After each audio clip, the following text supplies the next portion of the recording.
राधे राधे दोस्तों, मैं प्रियंका सिंह स्वागत करती हूँ अपने चैनल पे। अपने सभी दोस्तों को दिल से धन्यवाद करते हैं। दोस्तों बहुत ही प्यारा एक माता रानी का देवी पचरा गीत सुना रहे, सुनिएगा। अगर हमारा वीडियो आप लोगों को अच्छे लगते हो तो वीडियो को ज़्यादा से ज़्यादा शेयर करें। प्रेम से बोलो जय माता दी। कवन मैया चुनरी ओढ़े, कवन मैया पियरी हो, कवन मैया ना।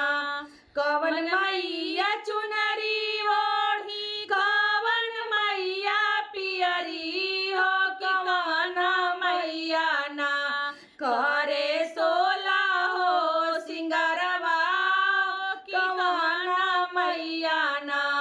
करे सोला हो सिंगारवा हो, कवन मैया ना। दुर्गा मैया चुनरी ओढ़े, काली मैया पियरी हो, शीतला मैया ना। दुर्गा मैया चुनरी ओढ़े, काली मैया पियरी हो, शीतला मैया ना। करे सोला हो सिंगारवा हो, शीतला मैया ना। करे सोला हो सिंगारवा हो, शीतला मैया ना। कवन मैया शेर चढ़े, कवन मैया हथिया हो, कवन मैया ना। कवन मैया शेर चढ़ी, कवन मैया हथिया हो, कवन मैया ना। करे गादा सवरिया हो, कवन मैया ना। करे गादा सवरिया हो, कवन मैया ना। दुर्गा मैया शेर चढ़ी, काली मैया हथिया हो, शीतल मैया ना।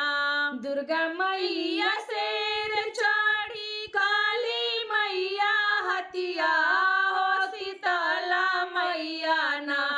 करे गादा सवरिया हो, शीतला मैया ना।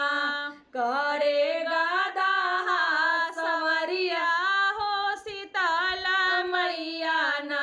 कवन मई त्रिशूल लिहली, कवन मई खपड़वा हो, कि कवन मैया ना। कवन मई त्रिशूल लेली, कवन मैया खपड़वा हो, कि कवन मैया ना। लिहली जोड़ा नारियलवा हो, कवन मैया ना। लिहली जोड़ा नारियलवा हो, कवन मैया ना। दुर्गा मैया त्रिशूल लिहली, काली मई खपड़वा हो, शीतला मैया ना।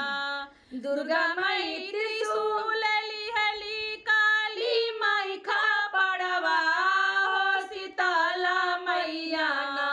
लिहली जोड़ा नारियलवा हो, शीतला मैया ना। लिहली जोड़ा नारियलवा हो, शीतला मैया ना। कवन मैया गोर बाड़ी, कवन मैया करिया हो, कि कवन मैया ना। हो कि कवन मैया ना।